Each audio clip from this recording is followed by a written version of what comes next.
Colleen Kelleher and Tommy O'Connor. And I'm happy to have you guys here. Thank you. We're proud to be here. So Colleen, how did you get started? So Colleen, how did you get started playing rugby? Well, I always played sports. I played lacrosse when I started at Fairfield, but wasn't into the morning practices. And so my father here was the men's coach and actually told the guys that they weren't allowed to talk to me. So I found out and decided to join the women's team since we practiced next to each other. It's also a good way to stay in shape, and I was friends with the coach, so. Especially the men's coach. Especially the men's coach, but the women's coach as well. So we could keep a good eye on you. Yeah. Well, playing for the women's team, I was a back, mostly fullback, but I played a lot of positions. And we had practices about 3 times a week, and then Saturday games. And I know now they're a lot more competitive and serious than we were back then. I played to have fun, because I just really enjoyed it. I don't really remember our records at all. I think we're probably about half and half. And during my sophomore, junior year, they started to really pick up and become a stronger team and start winning a lot. Now they're pretty much undefeated. I mean, we traveled a bit. We played Bard, and we went to New York. Can't remember the teams we played. Sacred Heart was a big rival. What was the question? How many girls were on the team? Oh, we only had one side, so we didn't have selections or that kind of thing. Since we had one side, you just kind of put the girl in position that they're best suited for. And as the team grows, I mean, I think by my senior year there was 2 sides. Good. But it's still growing, and it's pretty strong right now.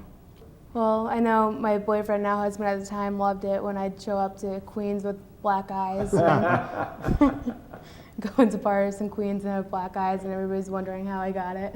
Yeah, that's good. I don't think he liked it too much, but you know, we just had fun. I didn't like playing Bard particularly. They were pretty scary. A lot of the teams had some pretty big girls, so Fairfield, we were always a little bit smaller than everyone else. Good. But I think my favorite was the tournament Ruggers v. Rape in Vermont. And I think the best part of that was actually the minivan ride, where one of the other vans got there in 5 hours, but we decided it's a better idea to stop at every sightseeing thing on the way there, so it took us about 10 hours to get up there. I think all of our drink ups and everything were based on the men's drink ups, so if you played rugby, you have an idea of how ours went. Good answer. Good answer. Good hedge with your father sitting right next to you. It's my dad.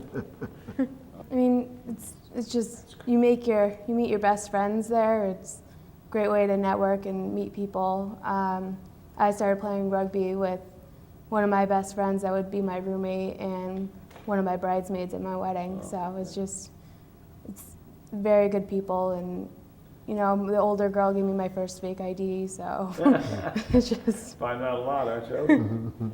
I lost it the next day. What fake ID? What are you talking about? I only used it once, and then somebody stole it. So. Well, I think that was your mother. What tradition? Well, they're a lot more serious now, but I mean, our initiations, it's a great bonding experience. We had the Olympics, so everybody was a different country, and I think I was Team Italy. So we talk in a bad Italian accent for the entire night, and it was a good bonding experience, and you know what, you just meet your best friends there.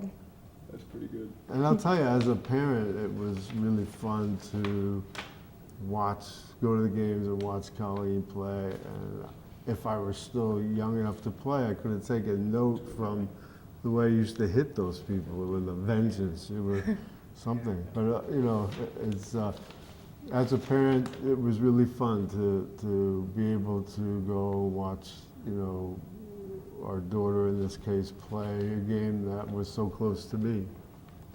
I remember my first tackle. We only had 15 girls, so my first tackle was during a game and tackled her and started jumping up and down, saying, "Burgie, I did it." What are the couple of things that make you real proud of the team you played on, or the club that when you were involved in it? It's great sportsmanship. One of my favorite teams to play was Sacred Heart because by the third or fourth season playing, you just knew the girls on the other team, and it's just, I mean, you go out there and you play, but after the game you have the drink up and you're all best friends and you just remember each other. And it's a good time. I know guys have nicknames, but do you girls have any nicknames? Yes, and unfortunately my initials were COC, so I didn't have the best nickname. Thanks, Dad, for that. My mom. And one of my best friends, her name was Scoops, because she was the hooker. She didn't want to be called a hooker though, so she was the scooper. Oh, that's where that came from. That's where that came from. That's pretty good. All right. Well, I started playing spring of my freshman year, and as you know, spring is just kind of the match secretary, which I was match secretary sophomore for a few seasons, but so it's a fun season. You just call and try and set up games, but sophomore, so we were just 15 girls, we were small, and my fall season, my sophomore year, I remember I grabbed one or two other girls and we knocked on every single door in the freshman dorms and tried to get the girls to come out and at least practice and play, and told them that was a way to make friends and get to know other people. And it was just, so by the time I graduated, I think there's a lot more girls playing and it was starting to really grow. All right. Over the years, I've been, recollecting what my best experience were. There were so many, and I think the best, most memorable playing experience was actually a alumni game in like 1998. Our son Brian was a sophomore, and we were one guy short. He was playing for Fairfield Prep at the time, and I asked him if he would join us. So I don't have any shoes, Dad. And so we got him his boots and we got him shorts and so on. And he was the wing forward. I was playing prop in that game, and he was my wing forward. And to this day, right now I'm getting chills. It was just something special. And then Brian went on to play at Roger Williams in college, and Mary Lou and I went to most of his games.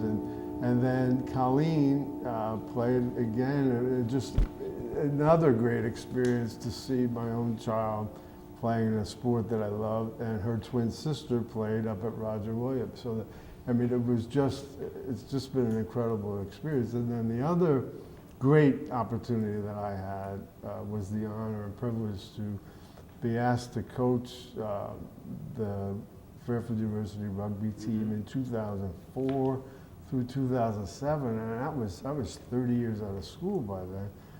And I want to tell you, I got to see it with my own eyes that the traditions never changed, and they're the same today as they were then. And that was such a great feeling to see that, and to have had the opportunity to come back and coach. In fact, I felt like one of the kids until I went home and looked in the mirror and realized I was 30 years older.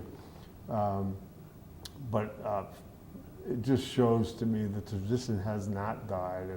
And for those of you in '63 who started the team, I would just say thank you very much, because you gave us something that has been a lifelong treasure, and something that is now 50 years old and will continue on. Okay, here we are with the first family of Fairfield University Rugby, with the matriarch of the family, Mary Lou O'Connor. Mary Lou, how's it feel to be involved in rugby all these years with your husband and your daughter and your sons? Well, I'll tell you, the first time I went to a rugby game was when he was a freshman in college. I was the only one I knew on the sidelines, and I had to watch the game and learn about it. And I've enjoyed it ever since. And I've instructed other people as to what a try is, how many points it's worth, a penalty kick, offsides, a line out, and a scrum.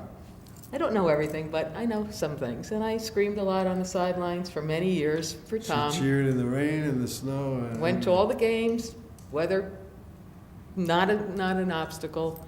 I enjoyed watching our son play in high school and in college.